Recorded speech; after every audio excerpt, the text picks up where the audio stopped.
So, the topic we're going to tackle about is Philippine history, local and oral history.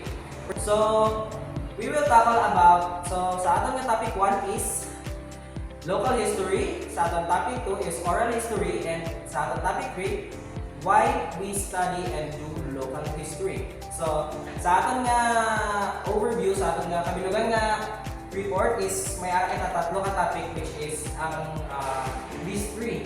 Topic 1, topic 2, and topic 3. So, sa aton nga introduction, the history of a place is not merely a collection of dates and events. It is a living tapestry woven from the experiences of the people. Local and oral histories, intertwined in their pursuit of understanding the past, offer a wonderful lens through which we can examine the unique character of a community, the stories of its inhabitants, and the cultural traditions that have shaped its identity. This exploration investigates the interconnectedness of these two approaches to history, demonstrating how they complement and enrich our understanding of both past and the present. So, sa atin naman na introduction ko is, history is not a place where ginakuhaan lang isang dates or some events sa atong history. So, it is kind of a living, no, ma-pass na to ng aton nga memories sa aton nga future generations. So, sa past aton nga future generations para ma-remember man nila ang interconnectedness sa future and the past nga para may basis, for example, sa may basis man sila na ano ang nakalatabo at ano ang change sa world into a certain place.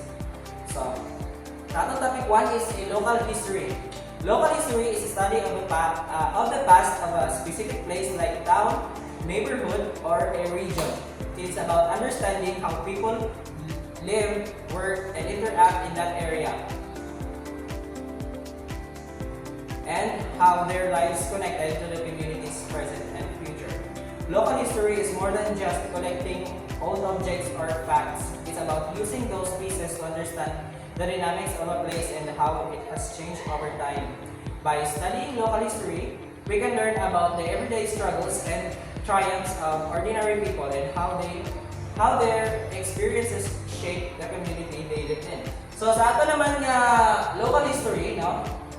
Local history is a study of the past of a specific place. So, for example, sa Intramuros, sa Rizal, sa iba't mga places nga may mga history. For example, sa aton nga sa pinakasikat nga history is ang World War II, no?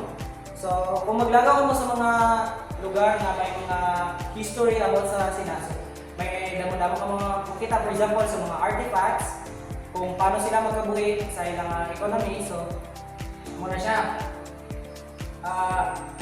Bali, ang local history is na-focus lang siya sa isa ka place kung ano ang ilang ginahimo. So, example naman, no, sa mga designs. Sa designs ang ilang mga lugar. For example, may difference sila ang Egyptian, ang Greek, ang Roman. So, may specific sila nga design sa ilang mga places kasi ilang buildings. So, it's more like a history man siya gyapon nga ginakuha ta basis para sa aton nga future, no, kung paano nag-change ang mga butang nga gakalatabo.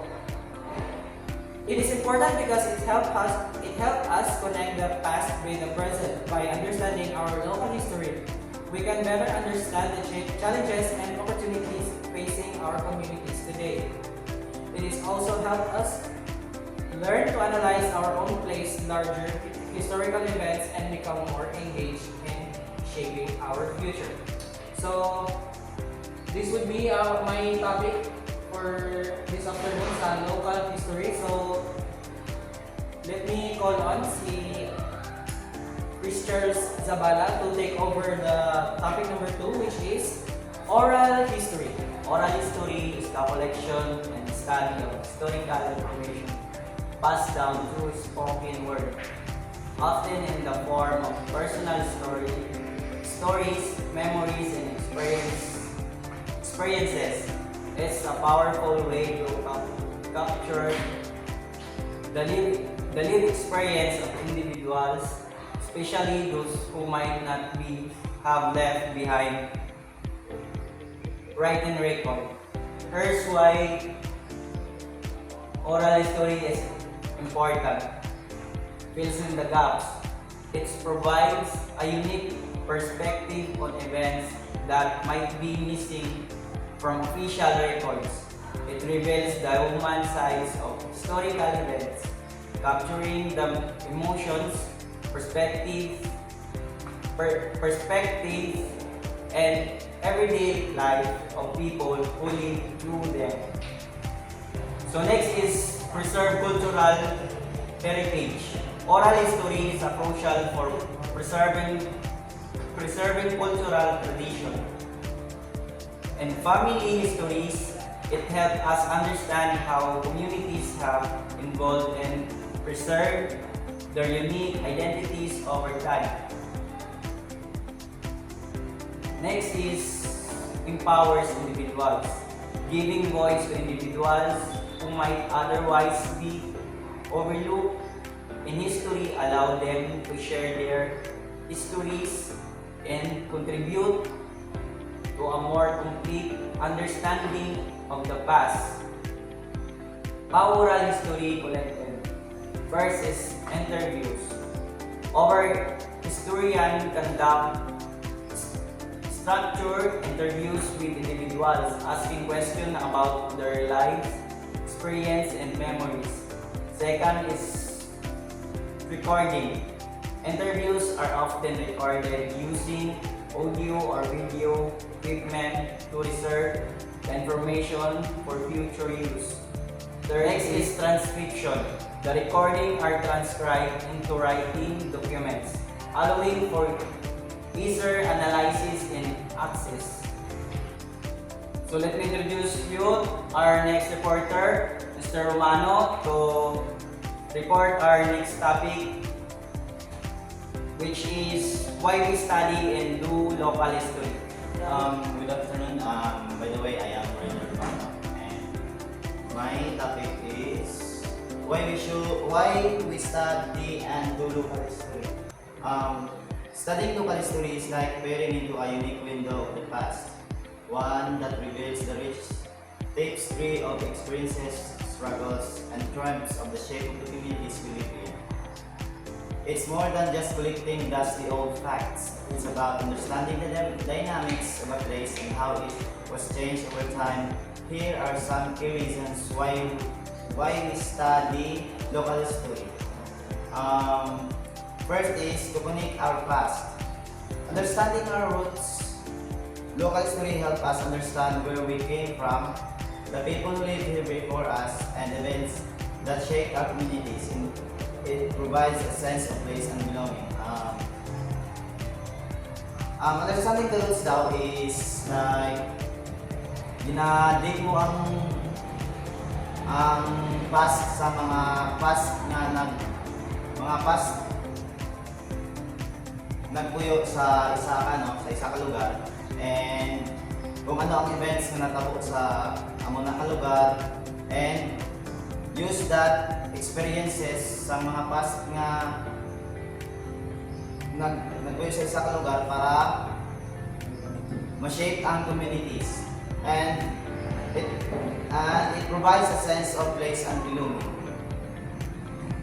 Appreciating our heritage. It allows us to appreciate the unique cultural traditions, stories, and experiences that make our local area special. Appreciating our heritage daw is like, ina-appreciate natin ang cultural traditions, ang mga story, like mga alamat, and mga past experience sa mga local area. Appreciating our heritage. It allows us to appreciate the unique cultural traditions, stories, and experiences that make our local area special. Ina-appreciate daw natin ang cultural traditions, stories, experiences para ma-make ang atong community special sa ibang mga lugar. Learning from the past. By understanding the challenges and achievements of the past generations, we can learn from their successes, mistakes, guiding our own decisions and actions in the present.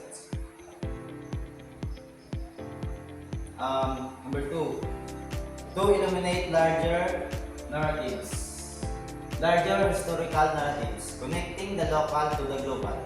Local histories offer a microcosm of larger historical events, revealing how those events impacted specific communities and individuals. Revealing diverse perspectives, local history often sheds light on the experience of marginalized groups, providing a more nuanced understanding of history beyond the dominant narratives. Understanding the change over time. By studying local history, we can see how societies evolve, how technology and social structures impact communities, and how people adapt to the changing circumstances. And by that, I will end my report, and let me introduce to you our next reporter, Jonas, and his topic is about the conclusion of our report. Good afternoon, everyone. I am Jonas T. Alintanga, the supporter of Group 6. The topic is conclusion. In conclusion, local and oral history serve as invaluable tools for uncovering the rich tapestry of human experiences, like bridging the past with the present and preserving the cultural heritage of communities by delivering into the stories.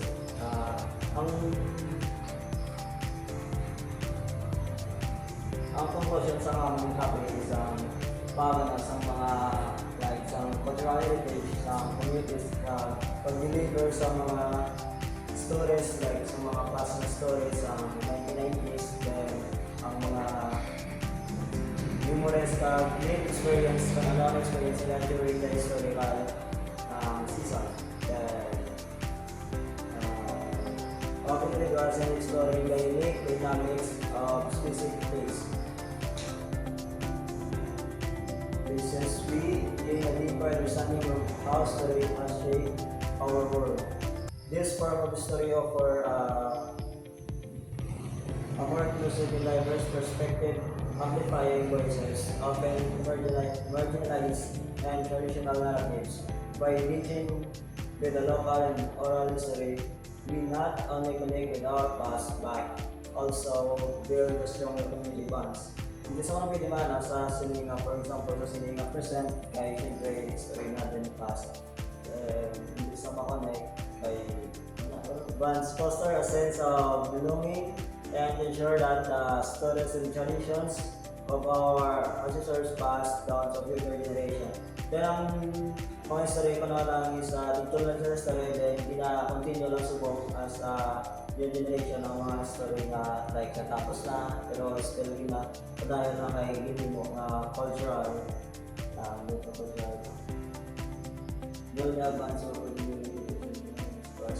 future generation.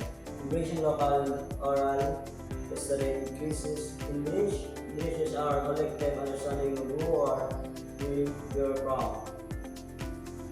And we were held shaping a more inclusive, vibrant lifestyle of human history. That's all. Thank you.